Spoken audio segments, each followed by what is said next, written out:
السلام عليكم ورحمة الله تعالى وبركاته.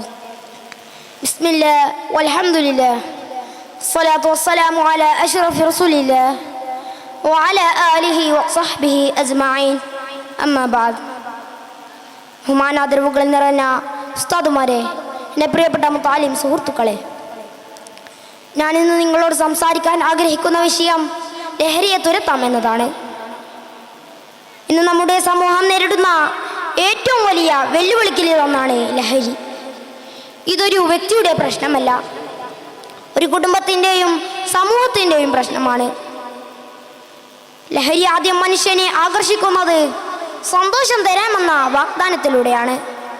എന്നാൽ അതിൻ്റെ അവസാനം വേദനയും നാശവുമാണ്.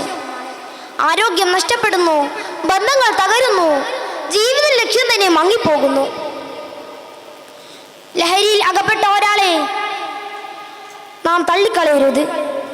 അവരെ കൈപിടിച്ചുയർത്തണം, ഉപദേശം നൽകണം, പ്രാർത്ഥിക്കണം, അവരെ സഹായിക്കണം. അറിവും നല്ല ജീവിതവും നല്ല പ്രവർത്തികളുമാണ് നാളെ നമ്മെ ഉയർത്തുന്നത്. ഇസ്ലാം ലഹരിയെ കർശനമായി വിലക്കിയിട്ടുണ്ട്. കാരണം ലഹരി ബുദ്ധിയെ നശിപ്പിക്കുന്നു. ബുദ്ധിയാണ് അല്ലാഹു മനുഷ്യന് നൽകിയ ഏറ്റവും വലിയ അനുഗ്രഹം. അതിനെ നശിപ്പിക്കുന്ന ഏതൊരു കാര്യവും ഹറാമാണെന്ന് നബി സല്ലല്ലാഹു അലൈഹി വസല്ലം നമ്മെ പഠിപ്പിച്ചിട്ടുണ്ട്. നബി സല്ലല്ലാഹു അലൈഹി വസല്ലം പറഞ്ഞു, കുല്ലു മുസ്കിരിൻ ഹറാമുൻ, മയക്കുന്നതെല്ലാം ഹറാമാണ്. ഇത് മദ്യം മാത്രമല്ല, ബുദ്ധിയെ മയക്കുന്ന ഏതൊരു ലഹരിക്കും ബാധകമാണ്.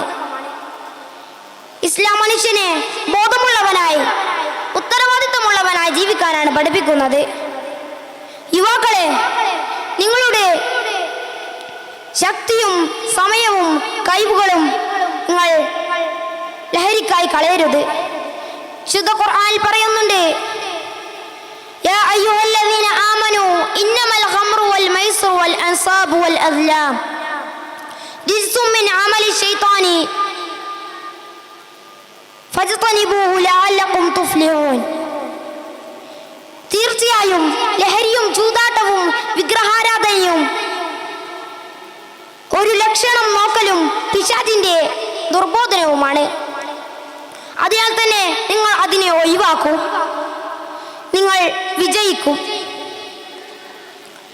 അവസാനമായി ഞാൻ പറയാൻ ആഗ്രഹിക്കുന്നത്, നമുക്ക് ഒരുമിച്ച് ലഹരിയെ തുരത്താം. സ്വന്തം ജീവിതത്തിൽ നിന്ന്, കുടുംബത്തിൽ നിന്ന്, സമൂഹത്തിൽ നിന്ന്. അല്ലാഹു നമ്മെ ലഹരിയുടെ എല്ലാ മാർഗങ്ങളിൽ നിന്നും കാത്തു സൂക്ഷിക്കുമാറാകട്ടെ. നമ്മെ നല്ല ജീവിതത്തിലേക്ക് നയിക്കുമാറാകട്ടെ. ആമീൻ. വആഖിറു ദഅവാന അനിൽ ഹംദുലില്ലാഹി റബ്ബിൽ ആലമീൻ. അസ്സലാമു അലൈക്കും.